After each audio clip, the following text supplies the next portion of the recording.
Hey guys, John High here. Excited to present to you the overview and outline for my 5-unit secondary transition curriculum that I'm working on.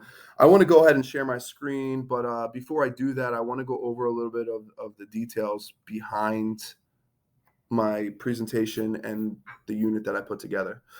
This unit is a secondary transition unit. It's primarily targeted to special ed students at the high school level. Students could be anywhere from grades 9 through 12 up until actually age 21 in our postgraduate program. And they are specifically from our special ed department here, mainly because we are working on improving our transition planning process. My role is as a transition coordinator.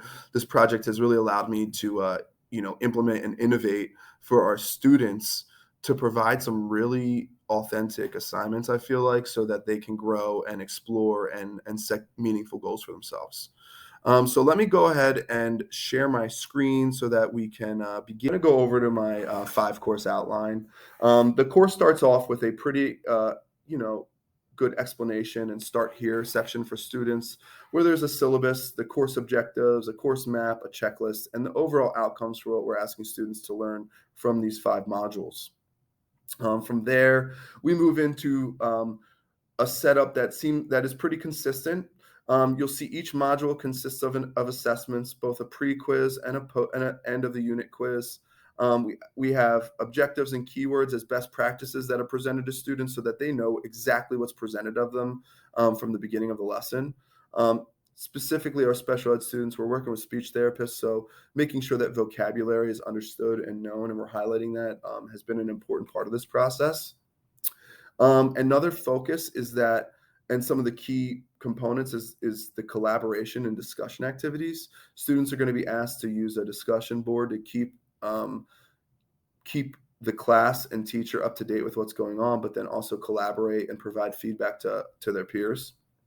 And then there's activities in each lesson that are hands-on and more individualized and focused on providing artifacts for students to add to their career portfolio. Again, then we go to a unit quiz, and then I do ask every student to reflect on the end of each unit, whether it was valuable to them, and to take away some highlights, provide some feedback and things that they thought were important. Overall, if you look at these 5 units, we focus on an introduction to the career portfolio, researching careers, setting career goals, the application process, and then building a resume. And you'll see the consistency of these activities going up on the right-hand side. The important part to remember here is I actually feel there's a bit of competency-based education and outcome-based education, and let me explain myself.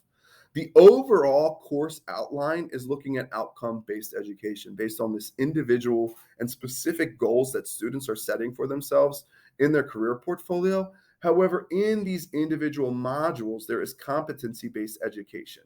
I'm providing the pre-quiz and I'm asking them to learn, things that are going to be needed as they move into the real world. I'm also checking for comprehension there. And so there is a bit of both in if you look at the individual lessons compared to the overall unit. The way that I think this is important is because really it ties back to individual IEP goals. So the outcomes are going to be individualized and important. The design I chose is for this to be student-centered. I want to explain why. In Pennsylvania, we start transition planning for students at age 14.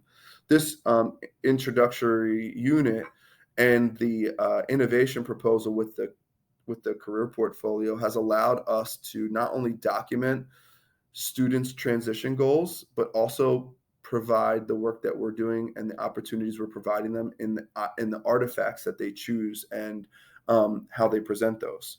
So now we're using software that actually almost creates a library for each student so that they can track and then represent or edit or revise some of the documents that they put in there.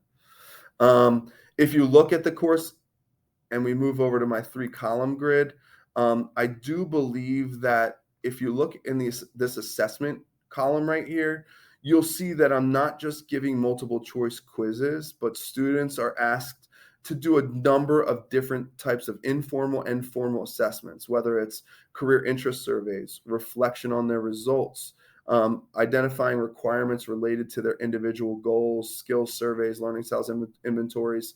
There's group discussions. There's a number of different assessments being used. You'll also see that the activities are also being assessed because students can choose to put them in as an artifact.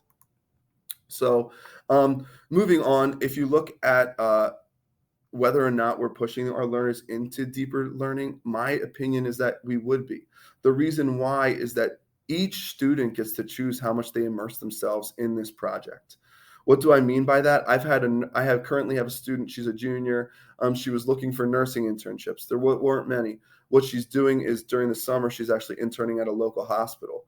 She's going above and beyond. She's signed up for professional learning communities where she's interested in nursing, doing internships, even looking at labs to volunteer in over the summer. All this experience to push towards post-secondary education and applying to a college with a serious nursing program.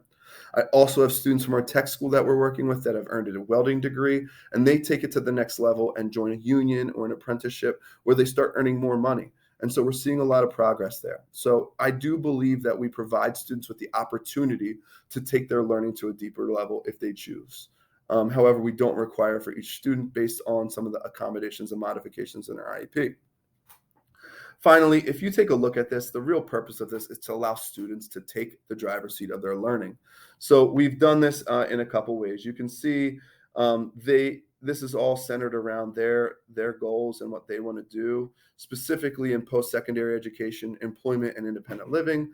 But if you take it another level, you'll see over here that we're asking students to evaluate and identify their careers. They apply this information by exploring their results and making sure that it matches their skills and abilities and their interest level. We want them to like the job that they're doing. They do this by learning more about themselves, taking a learning styles inventory, knowing how they learn. They integrate themselves in here by reflecting on the process and participating in group discussions. But then additionally, they set a college and career mission statement for themselves. So now they start to apply those processes and actually take shape. The human dimension and caring part, learners reflect on these responsibilities and they correlate these reflections to their goals in post-secondary education, employment, and independent living. Identifying and pursuing this is the first step. Okay, so planning the first step, taking that leap, letting them know that there's more to do. It's not yet. We're not done yet. There's still more time. We can always do more. Trying to promoting and motivating students. And then finally, learners will identify and choose artifacts that they get to put into their career portfolio. So it really gives them that choice, ownership, and voice to really provide, something that represents them. I want to thank you guys for taking the time to review this. I appreciate you checking this out. I'm really excited for you to see my next video where we dive into some of these actual documents and what they're going to look like so you can see the consistency that we're going to provide students.